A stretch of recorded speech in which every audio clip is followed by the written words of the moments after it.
মোনা, চাবিটা কি পেলি? না মা, পাইনি। চাবি না পেলে তো আমরা বাইরেও যেতে পারবো না। চিন্তা করো না মা, এই দেখো আমার কাছে একটা চাবি আমি অনেকদিন আগে থেকে রেখে দিয়েছিলাম। তোমাদের চাবিটা যদি হারিয়ে যায় তখন এটা লাগবে, সেই জন্য।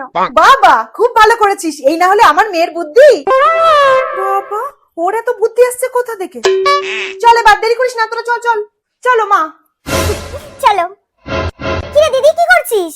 আরে কলেজের প্রজেক্ট লিখছি, কালকে থেকে লিখে লিখে আমার পুরো হাত ব্যথা হয়ে যাচ্ছে, তাও শেষ হচ্ছে না। তুই এখন যা, আমাকে জ্বালাস না। এই পেনটা দিয়ে লেখ, এই পেনটাই না বড্ড স্পিড, তো লেখাটা আরো তাড়াতাড়ি হয়ে যাবে। ধর। দেখি তো কেমন লেখা হয়। বাহ, খুব ভালো লেখা হচ্ছে তো, খুব স্পিড আছে পেনটাই।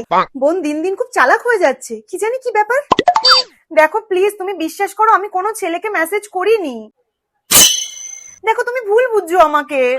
শোন দিদি, ওকে যত তুই তেল দিবি ও তত পেয়ে বসবে, বেশি পাত্তা দিস না, দেখো ঠিক হয়ে যাবে। তুই চুপ কর তো, এমনি ভালো লাগছে না তারপরে আবার জ্বালাচ্ছে। বলো। ফ্রি অ্যাডভাইস দিলাম, নিলে নে, না নিলে না নে, আমার কি। শোনো, তোমার এই সন্দেহ আমার ভালো লাগছে না। যাও, আজকে থেকে তোমার সাথে আমার ব্রেকআপ। আমি তোমার মুখ দেখতে চাই না, কোনোদিন ফোন করবে না আমাকে। কি ব্যাপার, আজকে ফোন করছে?